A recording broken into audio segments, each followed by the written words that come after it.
جیسا کہ آپ کو علم ہے،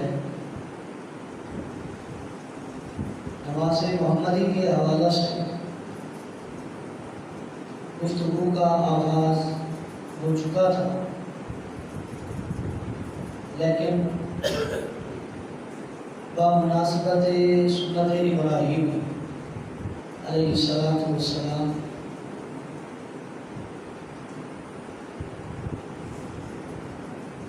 اس موضوع کو سٹارٹ کرتے ہیں انشاءاللہ تعالی۔ عید کے بعد زندگی بخیر اسی موضوع کو آگے چلائیں۔ آج آپ حضرات کے سامنے قربانی کے فلسفے کو اور ان ایام عشر جو ذی الحجہ کے ابتدائی 10 دن ہیں جو ابھی شروع ہونے والے ہیں،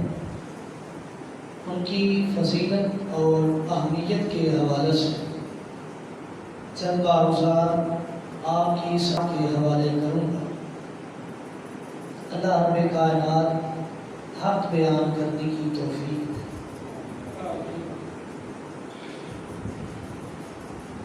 اولا قربانی کے فلسفہ کے حوالے سے کہ قربانی کی ابتدا اور قربانی کی وجہ اور قربانی کا مقصد کیا ہے۔ آیا اس کا مقصد یہ تو نہیں اونٹ، گائے، بکری، بھینس وغیرہ ذبح کر کے اس کا گوشت کھا لینا، یہ قربانی ہے؟ یا وہ قربانی ہے کہ جسے سنت ابراہیمی سمجھ کر ادا کیا جائے؟ ابراہیم علیہ السلام اللہ کے برگزیدہ پیغمبر ہیں، جد الانبیاء ہیں۔ اللہ رب کائنات نے ان سے وقتاً فوقتاً بہت سارے امتحانات لیے۔ کبھی اولاد نہ دے کر اللہ نے آزمایا ہے، کبھی اللہ رب کائنات نے ملک بدل کر کے آزمایا ہے، اور کبھی اللہ رب کائنات نے نرینہ اولاد دے کر اسی کے ذریعے آزمایا ہے۔ کبھی اللہ رب کائنات نے ابراہیم علیہ السلام کو یہ حکم صادر فرما کر ان کی آزمائش اور امتحان لیا کہ اے ابراہیم، اپنے اس چھوٹے سے بچے اور اپنی بیوی کو بے سر و سامان، بنجر و بیابان علاقے میں چھوڑ کر آؤ۔ تو ابراہیم علیہ السلام نے حکم الہی پر لبیک کہتے ہوئے اپنے چھوٹے سے بچے اور اپنی بیوی کو مکہ کے پہاڑوں کے درمیان چھوڑ کر چلے گئے۔ اور یہی وجہ ہے اللہ رب کائنات نے ایسے تو نہیں فرمایا کہ ان ابراہیم کان امۃ قانتا للہ حنیفا، کہ میرا ابراہیم جو ہے علیہ السلام، ان کی حیثیت اور ان کی شخصیت صرف ابراہیم علیہ السلام کی نہیں۔ اللہ فرماتے ہیں ان ابراہیم کان امۃ قانتا للہ حنیفا، اکیلے ابراہیم ایک امت کی مانند تھے۔ جس طرح ایک امت کی حیثیت ہے، امت کے نیکوکار لوگوں کی حیثیت ہے، جس طرح امت کے ائمہ کی حیثیت ہے،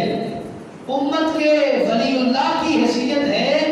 وہ ساری شخصیات اور وہ ساری جو حیثیتیں ہیں وہ ایک ابراہیم علیہ السلام کے اندر موجود ہیں۔ ایسے تو اللہ رب کائنات نے آپ کو گلزار نہیں بنایا کہ جب نمرود نے لکڑیاں اکٹھی کر کے آگ کا چیخا جلایا اور اس میں ابراہیم علیہ السلام کو ان کے